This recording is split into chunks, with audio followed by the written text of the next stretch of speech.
na dulot ng maling tadhana. Sa susunod nating pagtatagpo, okay na tayo. Di magsisisi, bukas pala tatanggapin.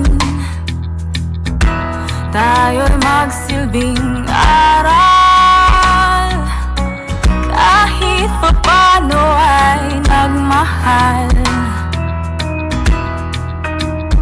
Sa ating tatahakin na landas, paghanap ng bagong mahal. Mga mali di maulit, pag-ibig siyang mananaig. Tama na, sana'y iligaya ka. Kung wala na talaga, sana'y puso mo'y matuto ng magpatawad. Nang ang puso ko'y mapalaya sa sakit at rehas na dulot ng maling tadhana. Sa susunod nating pagtatagpo, kung wala na sana'y okay na tayo. Pakiusap, sana'y okay na tayo. Kung wala na sana'y okay na tayo. Pakiusap, sana'y okay na tayo. Kung wala na talaga, sana'y puso mo'y matuto ng magpatawad. Kung wala na talaga, hiling ko, puso mo'y tuluyan ng magpatawad. Nang ang puso ko'y malaya na sa sakit at rehas na dulot ng maling tadhana. Sa susunod nating pagtatagpo, sa susunod nating pagtatagpo, sa susunod nating pagtatagpo, okay na tayo. Okay na tayo.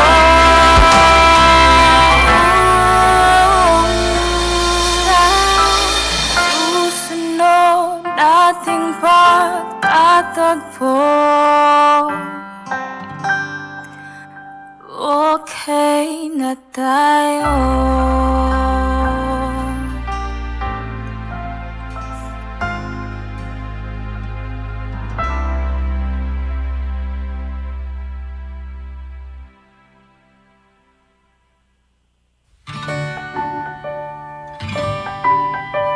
Mahirap gumawa ng kanta, lalo na't marami akong problema. Paglito ang isip ko, hindi ako nagtataka. Sadyang mahirap gumawa ng kanta. Mahirap gumawa ng kanta, nalilimutan minsan ang tamang nota. Kahit ang titik nito'y angkop sa melodiya, di matapos kasing wala ka. Sino na kaya ang aking inspirasyon sa aking kantang ginagawa hanggang ngayon? Mabibigyan pa kaya ng pagkakataon na maibalik pa ang ating kahapon? Kahirap gumawa ng kanta kung ang puso ko'y laging may kaba. Tumitibok-tibok at hanap-hanap kang na dahil mahal pa rin kita. Akala ko'y makakapiling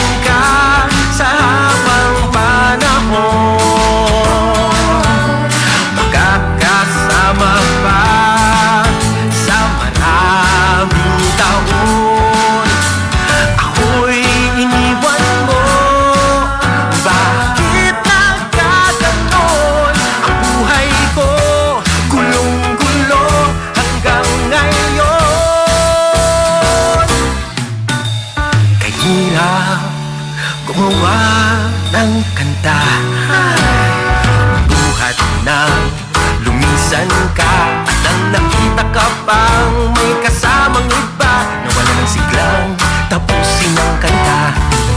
Sino na kaya ang aking inspirasyon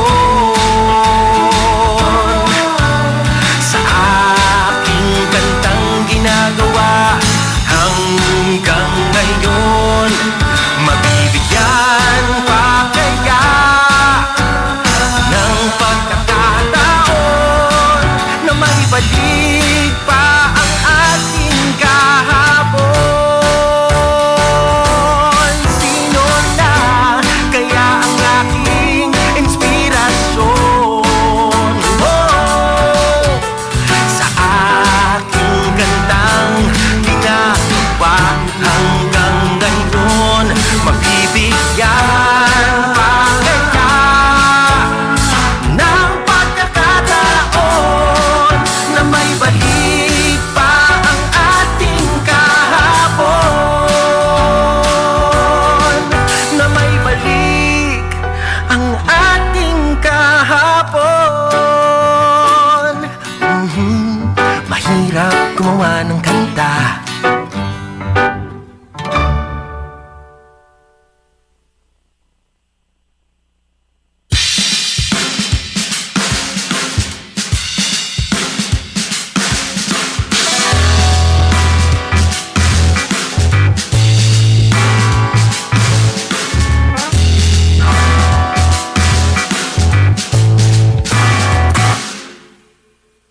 Di sinasadyang mga mata ay nagtagpo at bigla na lang napalapit ang aking puso.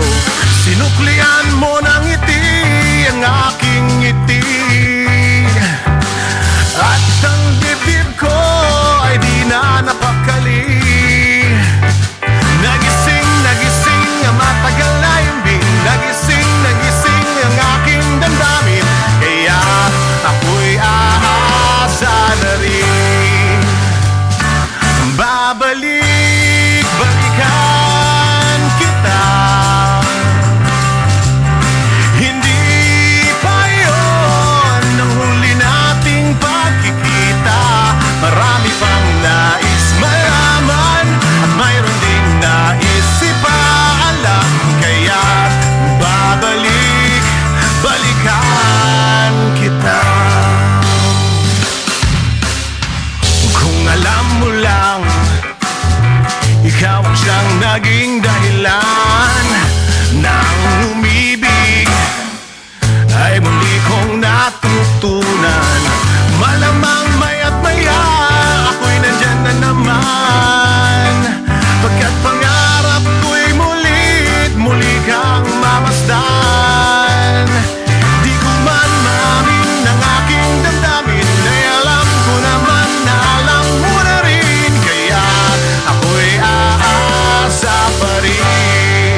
Morning is fast approaching. Let us awaken to the dawn of the new day with God as our constant guide. God our Father, may you grant us wisdom in our decision, courage to rise from all our mistakes, devotions to our duties, and gladness to share and cooperate for the good of our families and our community. May you spark in us a love for the truth and respect for one another. May you preserve us from false pride, unselfishness, and help us to live in peace with one another as brothers. Amen.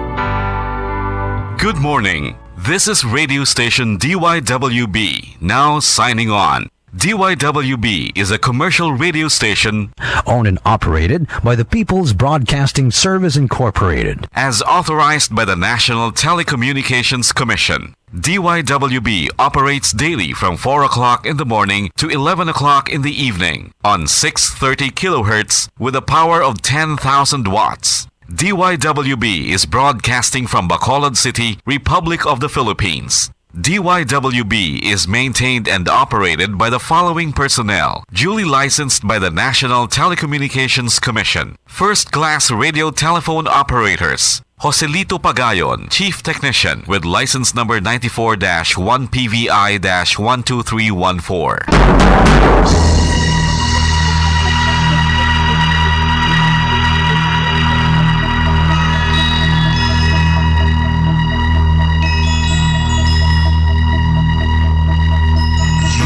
Are the reason why this network is on.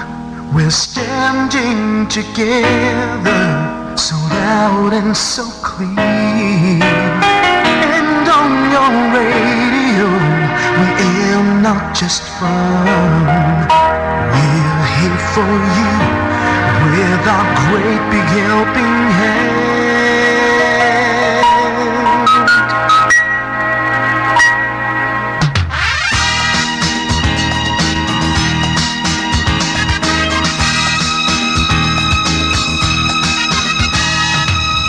Are the reason why this network is on.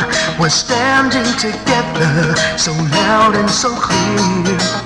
And on your radio, we air not just fun.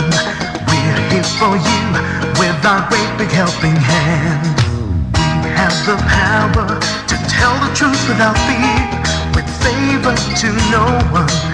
We stand as one. Turn on the radio and stay where you are. Listen to the bomb and we'll take you near or far. We are here to speak the truth and let you know. We are here for anyone who needs a helping hand. We are here to find the way to freedom and peace. Justice for all, make this world a better place. We are the CBS, the NBN, the PBS, Bombo Radio Philippines. We listen to the voices with no acts of arrogance. With candor and politeness, we are pledged to everyone. We dedicate ourselves, our fortunes, our lives. No matter what it takes, no matter what is sacrificed. We are here to speak the truth and let you know. We are here for anyone who needs a helping hand. We are here to find the way to freedom and peace. Justice for all, make this world a better place. We are the CBS, the NBN, the PBS, Bombo Radio Philippines. Bombo Radio is here for you to let you know what you. And because we care, we listen, we hear all the cries and whispers. We shall be free and fair. We are here to speak the truth and let you know we are here for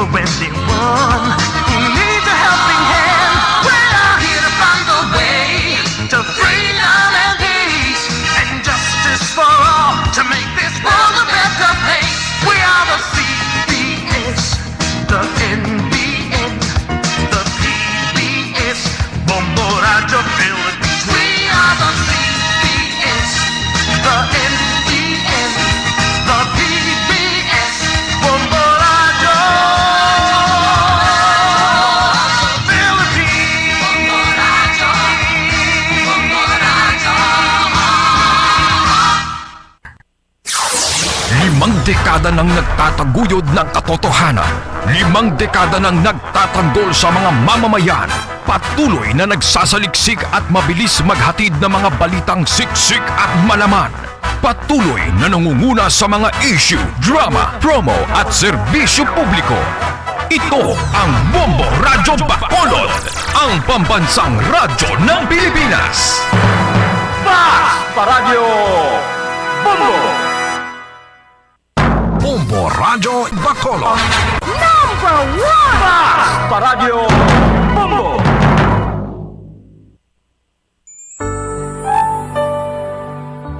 Mga dagway, sang paghigugma. Mga dagway sang paghigugma. Mga istorya sa mga ordinaryo nga mga tawo nga naghigugma sang pinasahi nga paagi. Mga dagway sang paghigugma. Sila nakadiskubre sang gugma.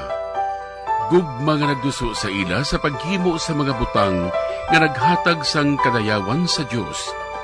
Para sa sini nga mga ordinaryo nga mga tawo, ang pagpangabuhi nga mabungahon, mahigugmaon, kag pagkabuhi sa paghigugma, ang ila kabuhi nakapahamuot sa Diyos, tugod sila naghigugma. Ini nga mga istorya mangin inspirasyon man sa aton tanan. Kita man ginaagda nga magkabuhi nga maripayon, dira sa gugma sang Diyos, kag pag-alagad sa aton isig katawo.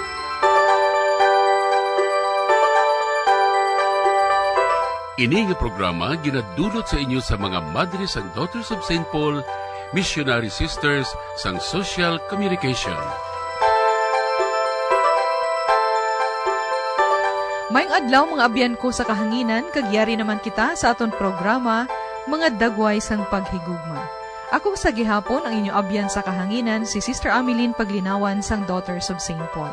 Kagkaupod naton si Father Francis Perez, Kura Paroko sang Triumph of the Holy Cross Parish, Kamingawan, Bacolod City. Mayong adlaw, Father Francis, kag-welcome sa aton programa sa kahanginan, Mga Dagway sang Paghigugma. Mayong adlaw sa inyong tanan, labing hinigugma ng mga kauturan. Sa liwat si Father Francis Perez, nagatamiyaw sa inyong tanan sa maayugit nga pagpamati. Kag subong man, kabay pa nga ang aton panguna-una subong, kag subong man ang bugos naton nga kabuhi, halad naton sa aton Ginoo.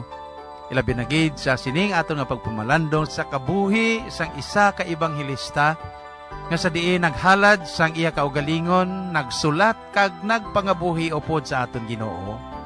Ini siya way sang liwan, kundi si San Lucas.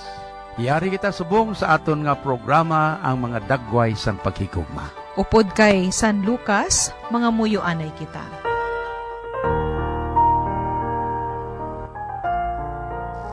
O Ginoo nga amon Dios, imo ginpili si San Lucas nga paagi sa iya pagwali kag mga sinulatan, imo ginpahayag ang misteryo sang imo paghigugma sa mga imol.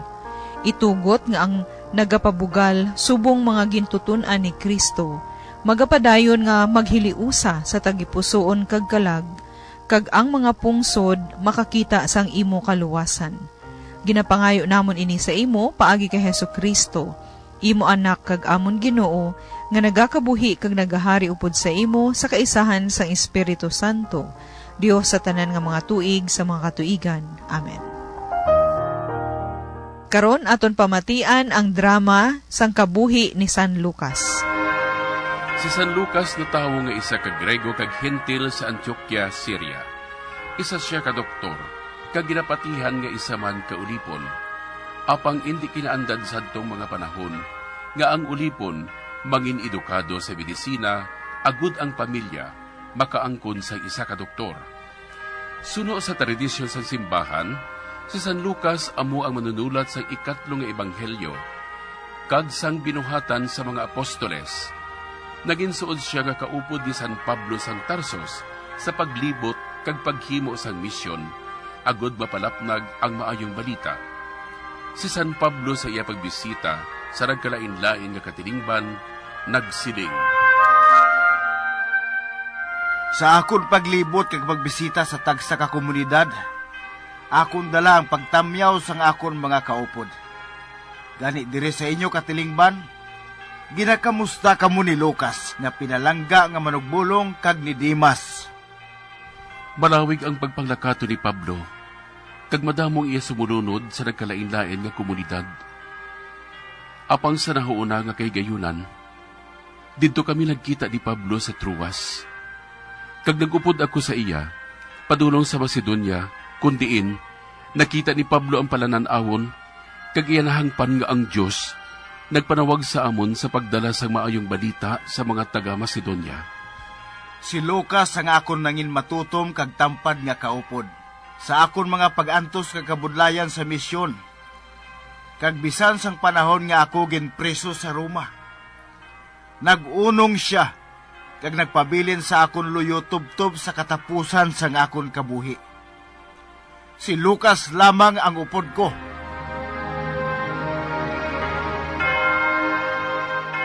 Si San Lucas si inspirasyon kag informasyon sa iya ebanghelyo kag sa binuhatan sa mga apostoles. Dirigin saysay ang iya malapit nga panuaron na hanungod kay San Pablo kag ila mga kaupod. Sa ebanghelyo ni San Lucas, dili man ginapahayag kag ginasaysay ang 6 ka mga milagro kag 18 ka mga palaanggiran nga indi makita sa iban nga ebanghelyo. Ang iya sinulatan sa ebanghelyo nahanungod ini sa mga kubos kag katarungan sosyal. Siya man ang nag-istorya na hanungod kay Lazaro kag manggaranon nga tawo. Yara man ay pinasahi nga koneksyon sa mga babayi sa kabuhi ni Jesus. Ilabinagid ang mahal nga Birhen Maria, ang pagpatawad kag kaluoy sa Dios sa mga makasasala, importante man ini para kay Lucas. Gani sa aton pagbasa sa iya ebanghelyo, nagahatag ini sang ideya sa iya pagbinatasan, sa iya pagpalangga sa mga kubos, sa pagbukas sang ganhaan sang kinaharian sang Dios para sa tanan, pagrespeto sa mga babayi, kag iya nakita ang paglaom sa grasya kag kaluoy ni Kristo nga nagasakop sang tanan. Hintil kag Hudiyo, imol kag manggaranon, babayi kag lalaki, ang mga ginpatumbayaan kag ang mga pinasulabi. Makita man sa imahe ni San Lucas ang baka, tugod nagasimbolo ini sang sakripisyo. Ang sakripisyo ni Jesus para sa kaluwasan sang bug-os nga katawhan, sang bug-os nga kalibutan. Ginpatihan man nga malawig ang pagkabuhi ni San Lucas, kag napatay siya sa edad nga 74 sa Grisya. Siya ang unang nga Kristiyano nga doktor, kag ginpadunggan sang simbahan Katoliko bilang patron sa mga doktor kag manog opera. Ang kapistahan ni San Lucas kada Oktubre 18. Para sa dugang ihibalo sa kabuhi ni San Lucas, aton pamatian si Father Francis Perez. Si San Lucas na tao nga Griego kag Hintil sa Antioquia sa Syria. Isa siya ka manogbulong o kung isa ka doktor in profession. Kag ginapatihan, nga isa man siya kaulipon sadto kon slaves. Uncommon sang iya nga panahon para sa isa kaulipon nga mangin isa ka manogbulong kag magtuon para diri.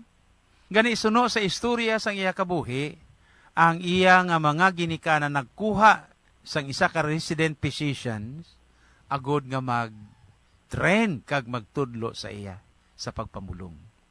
Si San Lucas malapit nga kaupod ni San Pablo sa Tarsos, kag nangin kaupod niya sa iya nga pagpanglakaton kag mga misyon. Close friend gid ni San Pablo si San Lucas, kag ayhan isa sang iya nga mga nakonvertir suno sa iyang kabuhi.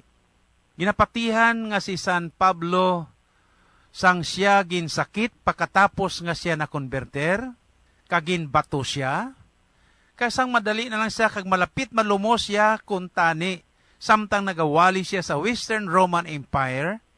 Si San Lucas bangod kay siya isa ka manogbulong kag nagaupod sa iya, inapatihan nga si San Lucas amo ang nagatipan kag nagbulong sa iya pagkatapos nga nakonverter siya upod sa aton Ginoo nga mangin apostol. Kag kun aton nga tan-awon sadto, suno sa kabuhi ni San Pablo nga nasaksiyan ni San Lucas, kag aton man mabasahan sa kabuhi ni San Pablo kag sa mga binuhatan sa mga apostoles. Number 1 nga persecutor sadto si San Pablo kon si Saulo, kag iya ginapangnakop kag ginapamatay ang mga Kristiyanos. Gani sa nakonverter na siya, labing hinigugma nga mga kauturan kay Kristo, ginasiling, posible si San Lucas amo ang nagbulong sa iya sadto nga panahon. Si San Lucas isagid lang kag isahanon nga hintil nga nagsulat sang balaan nga kasulatan. Siya ang nagsulat sang ikatatlo nga ebanghelyo, Acts of the Apostles o kung mga binuhatan sa mga apostoles, kag napamatud-an, labing hinigugma nga mga kauturan, kag palangga nakon nga mga tagpalamati, nga ang tanan niya nga mga sinulatan matuod gid ukon sa tinaga nga accurate. Sa ikatlo nga ebanghelyo, gin-emphasize o kung ginpaatahagid niya ang kaluoy ni Kristo sa mga makasasala, kag subong man sa mga nagaantos.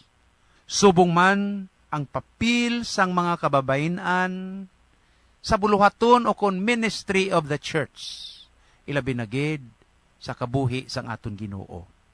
Pagkatapos sang konbersyon, sang iya gid nga pagkonbersyon, nag-upod siya kay Pablo sa naminsyunar ko na bag-ulang, tubtob sa katapusan. Sang si San Pablo na bilanggo na, si San Pablo mismo sa iya ikaduha nga sulat kay Timoteo, chapter 4, verse 21, nagsiling siya, Luke is the only one with me. Kita nyo? Ina ang tinaga kaginsulat gid mismo ya ni San Pablo sa iya ikaduha nga sulat sa kay Timoteo nga si San Pablo the only nga kaupod niya tubtob sa katapusan. Abi nyo, labing hinigugma nga mga kauturan, pagkatapos ang martyrdom ni San Pablo, nagretiro si San Lucas.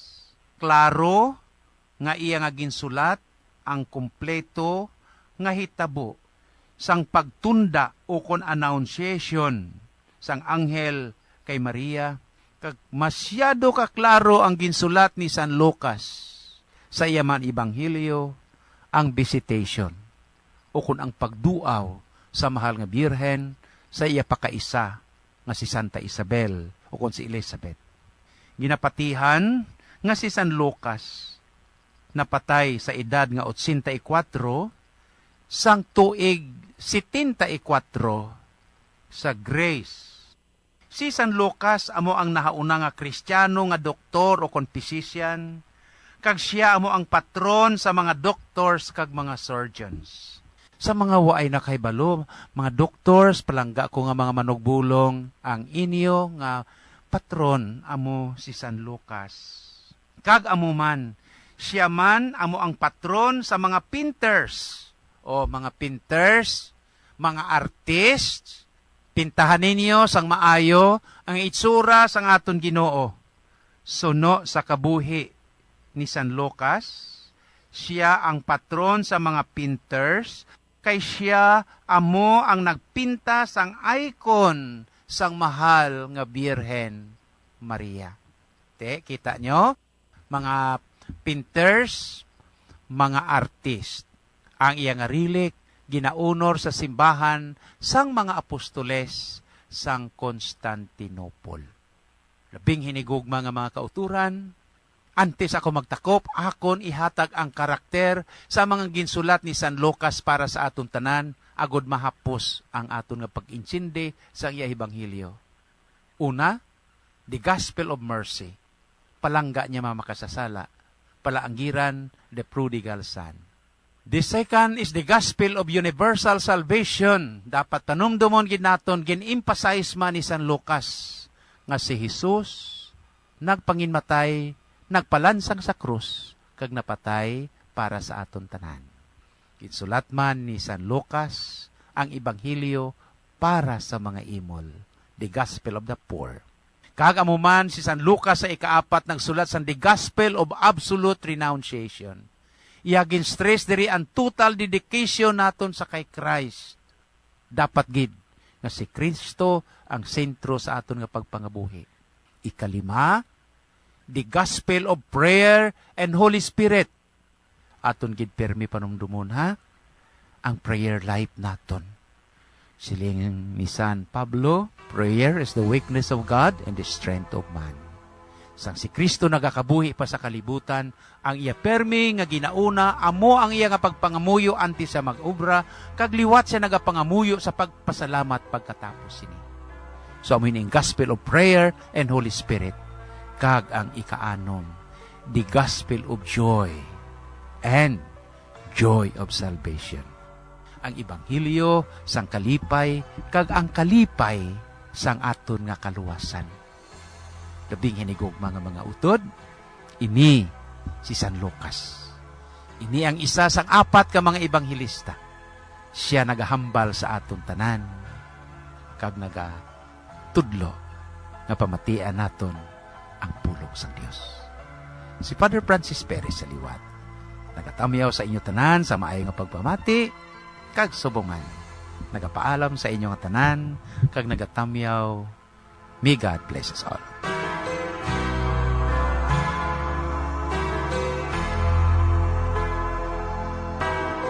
Salamat gid, Father Francis, sa imo matahom nga pagpaambit sa kabuhi ni San Lucas. Kabay pa nga ang mga bertud kag halimbawa ni San Lucas, mahimo man nga amon inspirasyon kag giya sa amon pagpangabuhi isip mga Kristiyano. Magpadayon kita mga utod hasta sa masunod nga semana sa aton masunod nga programa sang mga dagway sang paghigugma sa among gihapon nga takna kag istasyon sa aton radyo. Bombo Radio Philippines. Madamo gid nga salamat sa inyo padayon nga pagpakig-upod sa aton, and may God bless us all. Mga abyan, tubtub sa madason nga semana, kag sa ngalan sa mga madre sang Daughters of St. Paul, ini si Sister Ameline Paglinawan, nagapasalamat sa inyo pagpamati, kag subong man sa pagbulig sa aton mga collaborators, cooperators, mission partners, benefactors, kag sa tagdumalahan sang sininga istasyon. Mahimo man kamo mag-contact sa sining address, Daughters of St. Paul, Bacolod, 29 Corner Hernaes, Henares Streets, Bacolod City. Telephone number 433-1648. Daughters of St. Paul, Iloilo, 425 E. Lopez Street, 5000, Iloilo City. Or cellphone number 0943-5410-771. Kaupod sang aton santo, pangayoon naton ang bendisyon sa aton mahal nga Dios.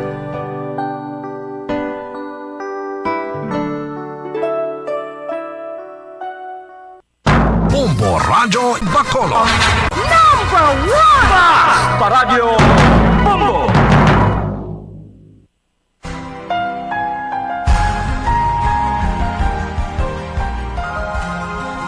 Ang akong tagipusoon nagakalangkag sang pagbutlak sang adlaw nga labing masanag. Sugdanan ka nga ginggikanan sang kalinong, sang manunubos sining kalibutan nga madulong. O Kristo nga kasanag sang amon dalanon, sa imo ang pulong nga matinubuson.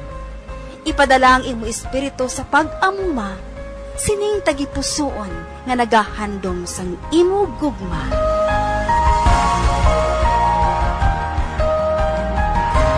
Ang Kapawa. Malipayon nga adlaw sang Domingo sa inyong mga kauturan. Magdayaw kag magpasalamat kita sa Dios.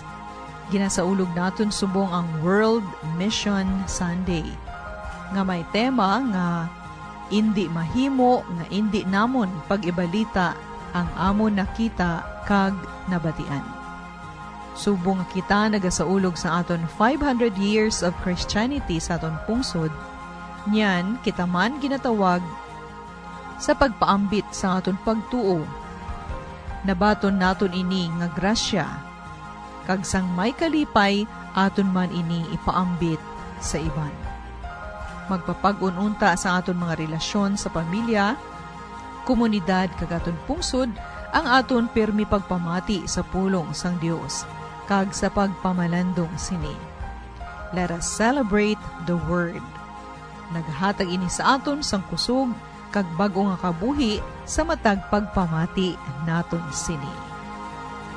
Mga muyo kita nga maangkon naton ang kabakod sa pagsunod sa kabubuton sang Dios.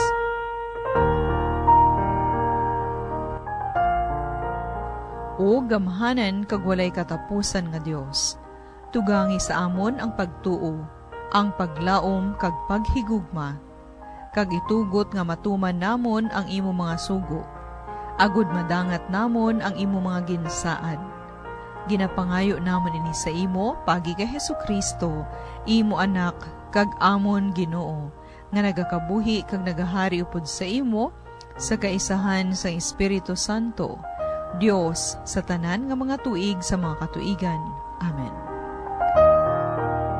Pamatian naton ang Ebanghelyo suno kay San Marcos, Kapitulo 10, versikulo 46 tubtob 52. Sa nagapagwa na si Jesus sa banwa sang Jericho, upod ang iya mga gintutunan, kag sa madamo nga mga tawo. Ang isa ka bulag ginahingalanan kay Bartimeo, anak ni Temeo. Nagalingkod nga nagapakilimos sa higad sang dalan. Sang pagkabati niya nga nagaagi sa Jesus nga taga Nazaret, nagsinggit siya. Jesus, kaliwat ni David, kaluoy ako. Madamo ang nagasaway sa iya nga maghipos siya, pero nagsinggit pagid gani siya sing mabaskog. Kaliwat ni David, kaluoy ako. Nagdulog si Jesus kang nagsiling, tawgan ninyo siya. Gani gintawag nila ang bulag, kaginsingganan siya. Magkalipay ka, tindog ka, kay ikaw iya ginatawag. Iya hinaboy ang iya kunop. Gulpi siya tumindog, kag nagpalapit kay Jesus. Si Jesus nagpamangkot sa iya, ano bala ang luyag mo nga himuon ko sa imo? Ang bulag nagsabat, Manunudlo, luyag ako makakita.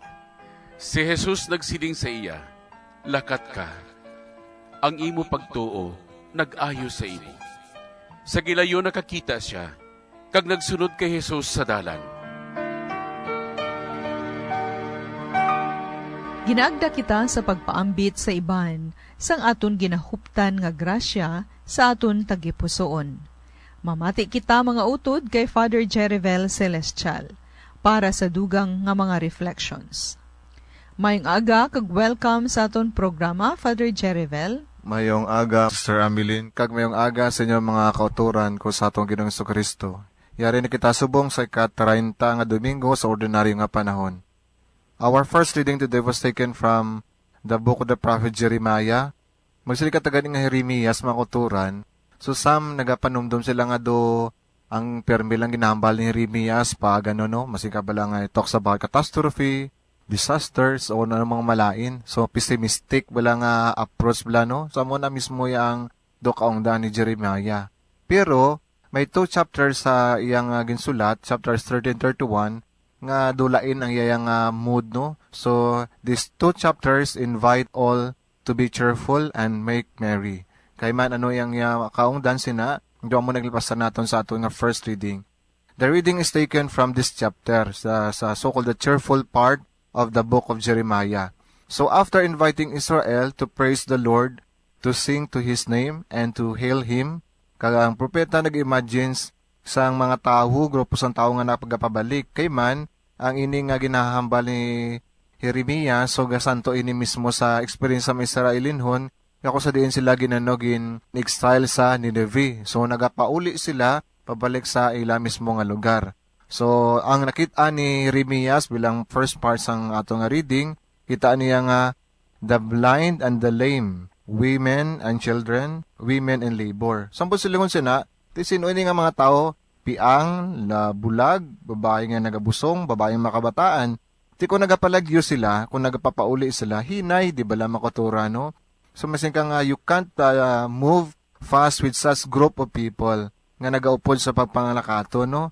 So, mati, klaro diri nga, only God can save them or only the Lord can save them. Thus, kinapakita ni Jeremias that God is not like humans who admire the strong and healthy, kundi nag-upod sa mga maluya. Second, He does not leave anybody behind. Dapat ara ang tanan, dapat upod ang tanan. And lastly, God takes an interest in the needs of all and pays particular attention sa nagakinahanglan gid. So muna anong iyang first part.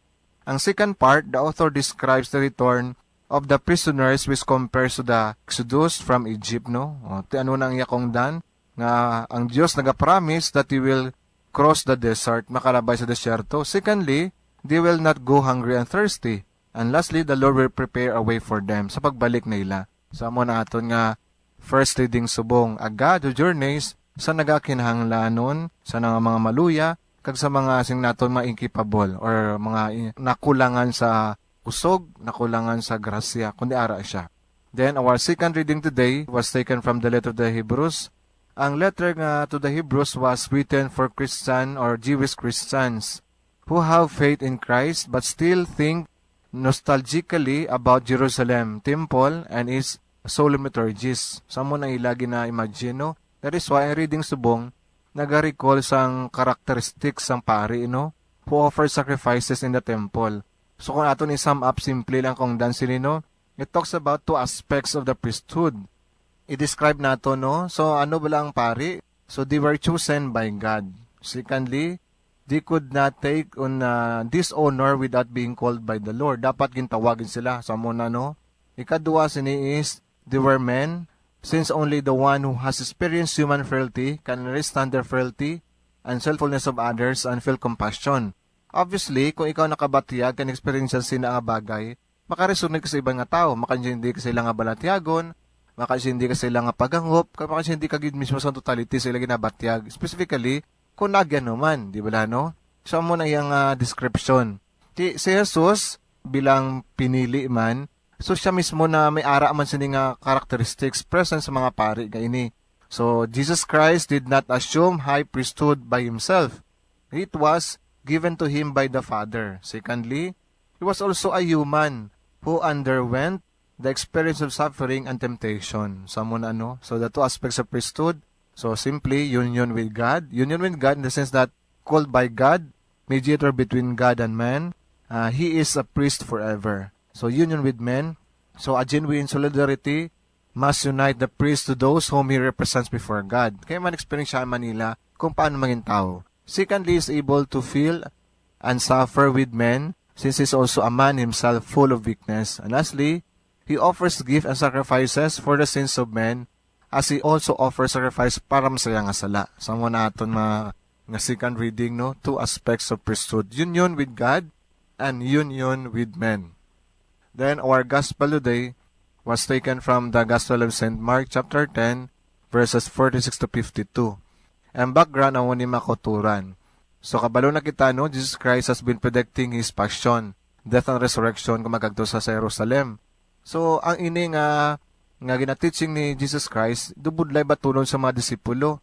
Para klaro kay Jesus is not going to Jerusalem to conquer a worldly kingdom, but to give up His life. So amo na ang iyang background. That is why, so nangin bulag ang mga disipulo sa ginapang tudlo ni Jesus. So amo dahil so yung atong nga perikope, ato Ebanghelyo, it talks about the so-called the healing of Bartimaeus nga blind man. So Jericho, one of the oldest cities of Palestine. So 35 kilometers northeast of Jerusalem. So kung butang nato ng mga elements sa muning masunod. Una is si Bartimaeus, no? So sino si Bartimaeus? So siya isa ka bulag nga nagapangayo sang bulig sa Dios para mag-ayo siya. So kung ato i-transpose ang iyang ang signification sa Bartimaeus, he represents the disciples and all people who have not yet seen the light of Christ. So amo na bulag si Bartimaeus, kinarepresentar man niya ang mga disipulo kag mga tao nga naging bulag man because they have a wrong conception about Jesus Christ, specifically sa pagsulod niya sa Jerusalem. Secondly, si Bartimaeus nag-stand man sang mga pagan nga ang ilang mata wala pa man nabuksan sa pagtuo, ay ilang tagipusoon are not yet open to the gospel of Christ. So duwa ginarepresentar ni Bartimaeus, the disciples. Secondly, the people. May pagtuo sila, pero they cannot yet accept in totality ang panudlo ni Kristo. Ang second is, pagan. So amo nang iyang signification. So ang another ning element amo ini the process of healing nga tabo kay Bartimaeus no kanu gakatabo. Una is gakabatis ang the feeling of unsatisfied na tawag naton nga interior uneasiness. So kabalo siya nga may kulang siya. Kabalo siya nga dumay dako nga dissatisfaction sa iyang kabuhi. That is why kinanglanon niya something new. That is the grace of God. So the first is interior uneasiness. Natabo ina kay Bartimaeus. Second one is, that is why nag-desire siya. Ang iyay nga kakulangan na muna uneasiness, then desire to be healed. So begin sa nag-wish. Katatlo is, gusto niya ma-encounter si Jesus. He wanted to seek the light of Christ. So muna makuturan no. Kakatapusan is, sa iyang pagtinguha nga makakita, so na may mga nagapugong sa iya. So natawag naton nga mga tao lang nagpugong sa iya. So anti-conversion, anti-Christ, anti-change nga mga tao no. Kung i-transpose nato nina sa aton nga pagbago, do ang umamo nagakatabo sa aton.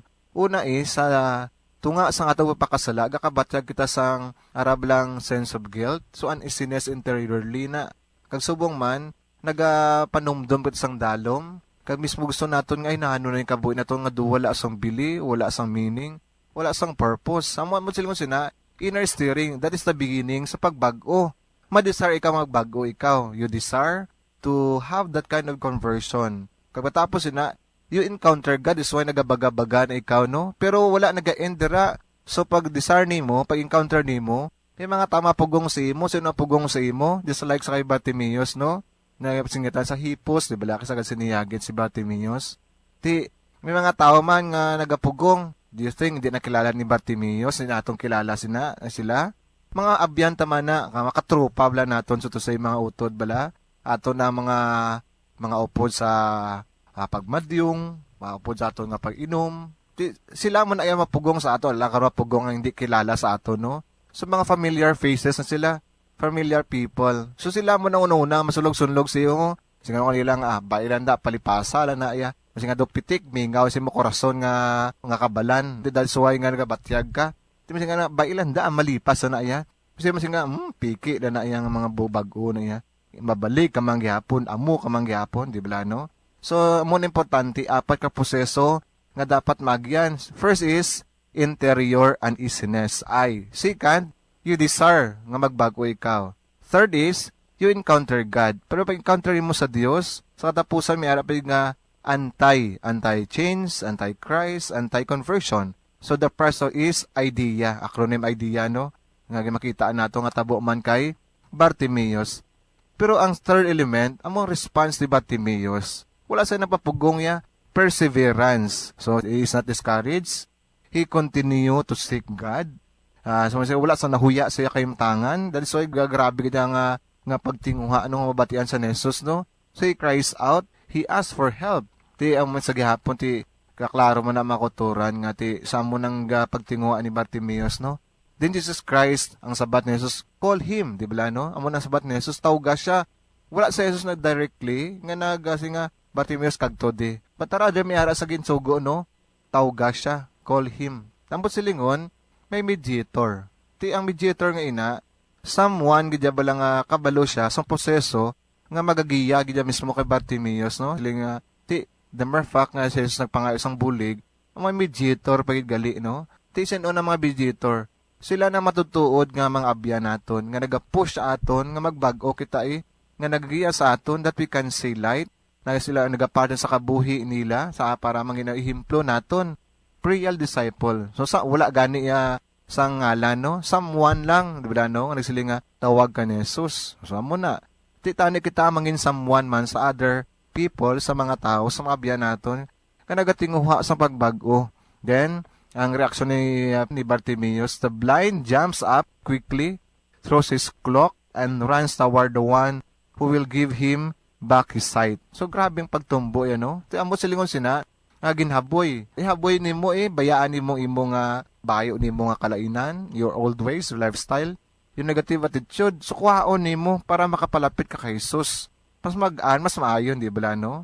Tamo mo na ang reaksyon sang tao nga gusto ginagbago, bayaan ang tanan. Ang conclusion is, sige naton nga IC bala, individual colloquium with Jesus Christ. So nagstoryahanay sila ni Jesus, Bartimaeus, and Jesus. So dira nato makita ang grabe nga process ng conversion gali makutura no in the person of Bartimaeus. So ang mga implications nga makuha naton sa aton nga ebanghelyo, I will just want to focus sa attitude ni Bartimaeus mga uturan.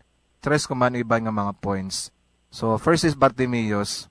Sundo naton ang pattern sa pagtinguha ni Bartimaeus sa pagbago. Una is, sa pagbago ko sa pagmabato niya ang grasya, iyang ginapangayo, that is to see once again. Tani kitawan makita man na naton, no? Na mabatyaga man na naton, kag mabago man naton no kabuhi through this process nga na ba kinagya ni Bartimaeus. First one, strong will nga mabato naton ang grasya nga atong ginapangayo sa Dios. Strong will nga bago naton kaugalingon. Strong will kami sumaliso naton ang aton mga negative attitudes. So amo na iyang panimot ni Bartimaeus. Klaro sa iya nga amo ginang buluhaton niya, amo ginang alagyan gid. Strong will. That is the first point that we can get from the attitude of Bartimaeus. Second one, pagsalig Pagsalig gid ya sa tawo nga makahatag sang pag-ayo sang pagbag-o nimo bilang isa ka makasala, bisan isa ka nagabalatian, di ba no? Ti amo na bala grabe pagsalig. So trust in the healer or trust in God. Trust in the person nga napangayuan nimo sang bulig nga siya makahatag gid sina. Then third is obedience. So amo na after you talk to Jesus Christ, kay sorya ka sa manug-ayo di mo, sundo naman siya. Kay man may man na amo may sigala may balos manina. It is not simply after you give up okay na dayon, but rather continue. Masika ba lang nagatingong ikaw by simply obeying the commandments kag ang guidelines ginahatag sin ang tao. In the faith perspective, ang pagiyas ang Dios sa obedience. And lastly, let us not forget the very good attitude of Bartimaeus, persistence. Nagapadayon, wala nagauntat, wala nagautod, kundi persistence nga papanimuot, persistence sa mismo nga magbag-o gid nga mabato ng grasa nga pangayo niya sa Dios. So that he can see once again Jesus Christ or may mismo mag-ayo sa iya nga balatian. Acronym, STOP. Strong will, trust in God or in the healer, obedience, and persistence. So these are the 4 qualities of Bartimaeus. So other points that we can get is that, tanagin naton. First is faith. Faith is a deep personal trust and attachment to the person of Jesus Christ. Amo ginaay makuturan. It is not simply nga reciting the commandments, knowing the Apostles' Creed, kundi a strong and deep attachment to God gidya. Kay klaro na it is a personal nga relationship sa Dios. Kay man ti amo man ang desire naton tanan, maging develop gina ang pagtuo naton kung may ara kita nga religious encounter with God, personal encounter sa Dios naton. Second one, kita na bala ang term nga ginagamit sa una sa ancient times, ang baptism nga tawag nga illumination. Sa pagtuo naton, masanagan kita ma-open ang aton nga eyes, ang aton nga mata sa different perspectives, especially sa perspective sang pagtuo naton kapay gugma sa Dios. That is why, kasi nga ni St. Ignatius of Antioch, no? I see God, I touch God everywhere. Through your faith, you can be illumined. Kag makita di mo yung makuturan nga mga instrumento sang pag-express mo nga pagkabinunyagan. So you will be enlightened, you will be illumined. The third is, na naton nga pagpangayo sa Dios, act with determination. So amo na mga puntos nga makuha naton sa aton nga ebanghelyo. But the core point that I want to stress is the attitude of Bartimaeus. Acronym, STOP. Strong will, trust in God, obedience, and persistence. May God bless us all and hear our petitions this Sunday. Madamo gid nga salamat, Father Jerivel, sa imo pagpaambit sang imo mga pamalandong. Subong man sa mga implikasyon sa aton mga balasahon, para sa mas madalom nga pagkometer sa misyon nga gintugyan sa aton. Mga utod, kabay pa nga ang pulong sang Dios, paghatag sa aton sang duga nga kusog, kag determinasyon bilang mga tinun-an ni Kristo. Salamat liwat, Father Jerivel, sa imo sharing. Tubtob sa madason nga Domingo, and God bless. Madamo gid nga salamat mga kauturan sa inyo pagpakig-upod sa aton. Balunon man naton ang pahanumdum sa aton ginasaulog subong, ang Mission Sunday. Ginbugayan agud ipaambit ukon gifted to give. We are blessed, blessed 100-fold. The cross of Jesus Christ generation shores. It's now 500 years cherished here to hold. He has given us faith, a gift to love and to share.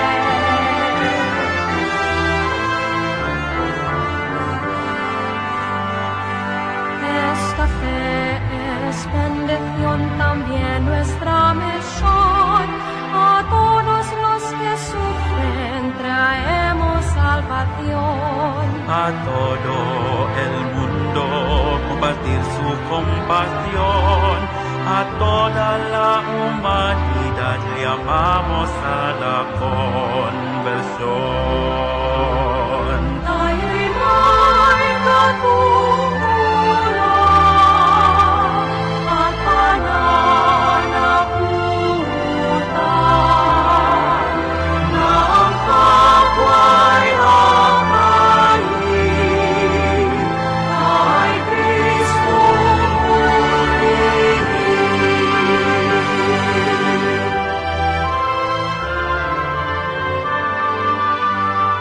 San Lorenzo Ruiz, San Pedro Calungsod, Tanan nga Pilipinhon, santos ug ulahan. dadangat ko sa Diyos ang among pasalamat.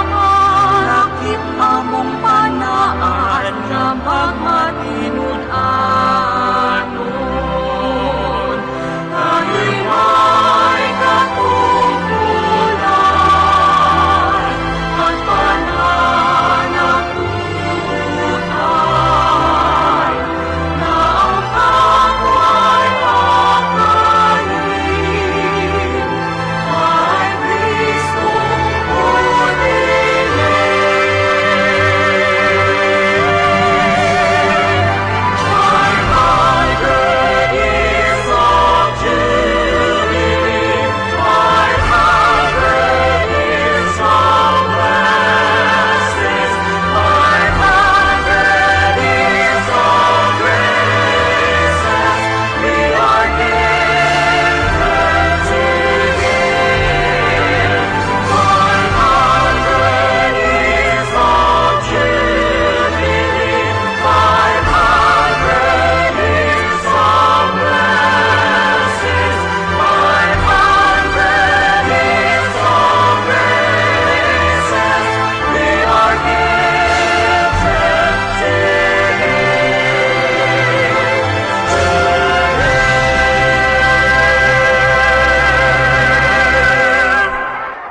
Migs, sinong botohon nyo? Siyempre, ang manggaranon para maasik-asikan magkita sa tion sa eleksyon. Ay, luyag kuya, ang cute. Tisoy, para kung may sosyalan sa ibang nga lugar, hindi makahuluya kung represent siya sa aton banwa.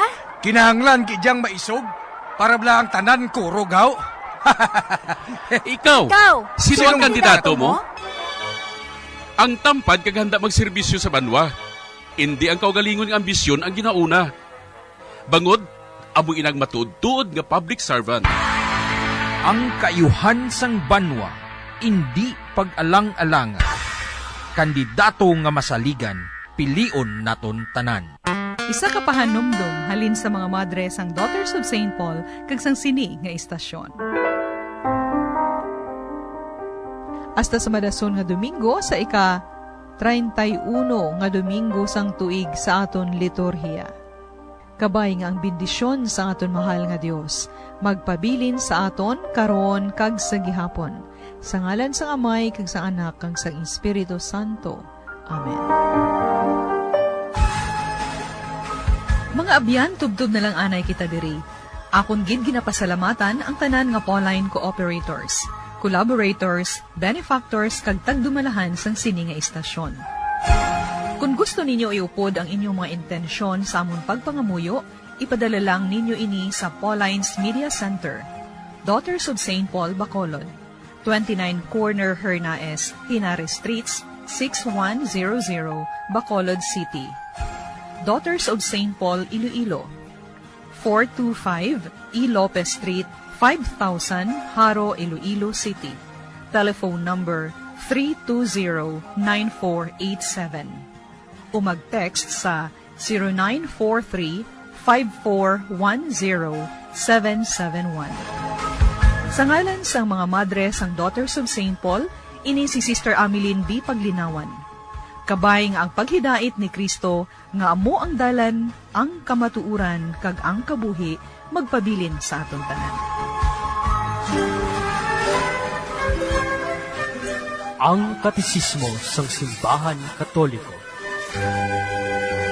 Mga bagay nga dapat hibaluon sa aton Kristohanon nga pagtuluuhan.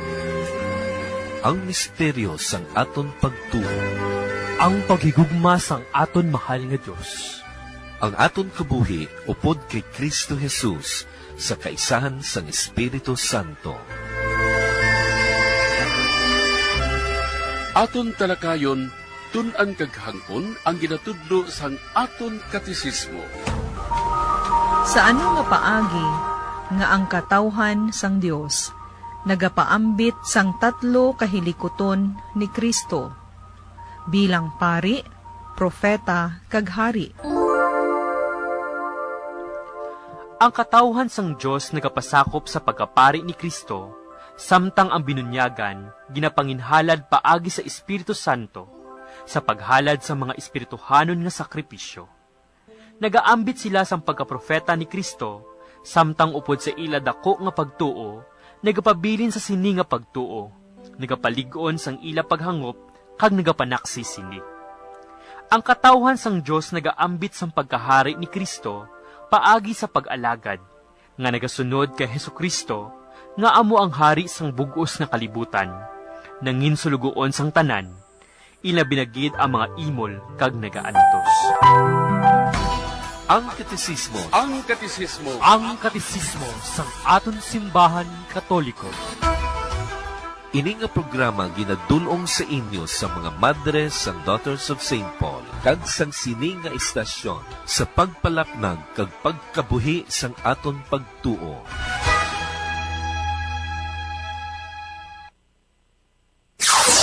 Limang dekada nang nagtataguyod ng katotohanan. 5 dekada nang nagtatanggol sa mga mamamayan. Patuloy na nagsasaliksik